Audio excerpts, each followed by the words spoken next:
Are you still craving for lutong nanay? Don't worry, Ava's Kitchen got you covered. Hello mga kadawabel, so for today's video, itatry ulit natin yung laing ni Ate Aba. Actually, hindi lang 1 time, 2 times ako nakatikim ng laing na to. Siguro mga 3 times na at pa 4th time ko na to. Sobrang namiss ko yung lasa ng laing niya kasi sobrang creamy niya, tapos sakto lang yung spicy. Depende sa iyo kung gusto mong spicy, ganun. Kapag gusto niyo mag-order, message lang kayo sa number ni Ate. Ito yung number niya, Ava's Kitchen. Sobrang dami niya din binibenta like tocino, lumpiang Shanghai. Sa kanya yung lumpiang Shanghai na yung mahaba.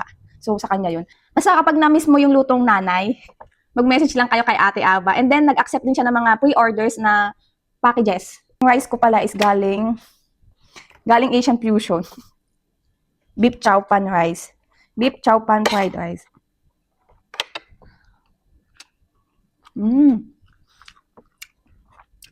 Yung luto ng laing ni Ate Ava is may naaalala akong luto nito sa Pinas. Ganito talaga yung pagkalasa niya. Siguro kasi lutong nanay, ganun. Alam niyo naman ang mga nanay, sanay sa kusina yan. At isa nga ito sa mga side hustle ng mga dakilang nanay. Let's support small business owners.